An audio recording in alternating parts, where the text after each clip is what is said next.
What's up mga ka-idol? To this video naman tayo mga ka-idol. So ayan mga ka-idol, bakit nataka kayo sa akin mga ka-idol na hindi na ako nagtupos agad-agad dito sa YouTube ko mga ka-idol dahil amihan na kasi dito mga ka-idol. Everybody do the bump, yeah. Let me see the big jump, let me see the big jump. Everybody do the bump, hey. Let me see the big jump, let me see the big jump. Everybody do the bump. Ayan o. Ang lakas dito mga ka-idol, yan. So parting Masbate ito mga ka-idol. Yan. Yun. Yun sa laot pag nalaot yung. So yung mga malaking bangka dito mga ka-idol, yung sinasakyan ko talaga. Nandun yun sa kabila. Parting ilog namin, kung tawagin. Kubira namin mga ka-idol pag amihan dito sa Masbate. Ano? So hindi ako dito mga ka-idol, hindi na ako maka-vlog.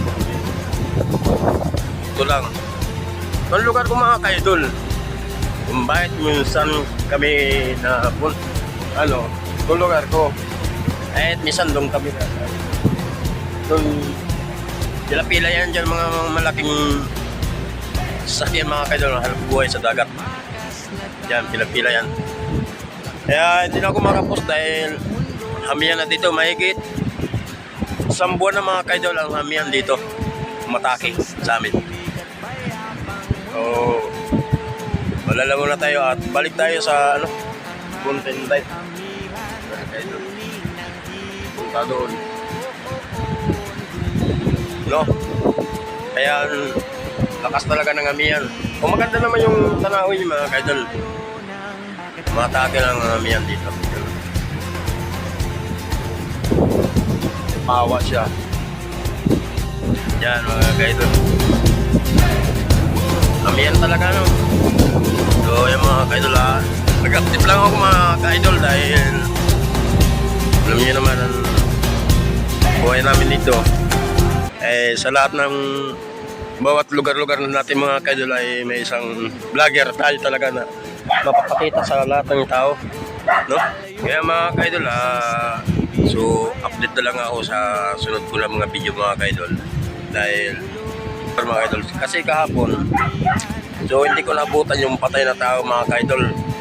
So taga doon lang din sa kabilang baryo yan sa amin. Pinuntahan ko sana, pupunta sana ako mga ka-idol kaso nahuli na ako. Inuwagat ng physical dahil nakakadiri na siya mga ka-idol. Tignan, parang hindi ko kaya sikmura pag ang tao ay nawala ng buhay tapos masad daw diba umano dito sa alon mga ka-idol. Wala na kasi yung ulo niya, na puro na buto-buto dahil maraming kumain. So hindi mo na dito mga tao mga ka-idol ng isda dahil dalawa kasi mga ka-idol na tatlo mga ka-idol na sa malaking bangka na na taob dun sa ganito kasi lumahon sila. Kaya siguro bigyan natin sila ng Lord ng pamasko yan. So sobrang happy natin mga ka-idol sa laot ay hindi natin namalaya na palabuhay ay sinayangan natin dahil dito lang sa hanap buhay natin mga ka-idol.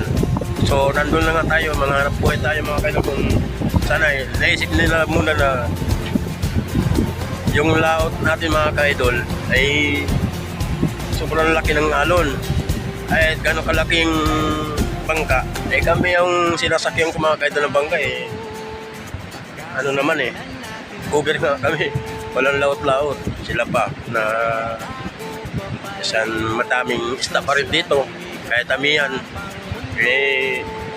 naglalaot pa rin sila. So tatlo sila mga ka-idol sumama sa bangka. Tinatawag dito sa amin mga ka-idol hangiran, yung mga dorado, mga malaking tulingan kuha yan. Dalawa pala na update dito sa amin mga ka-idol, lumagsa sa pating Masbate talaga, tapos yung isa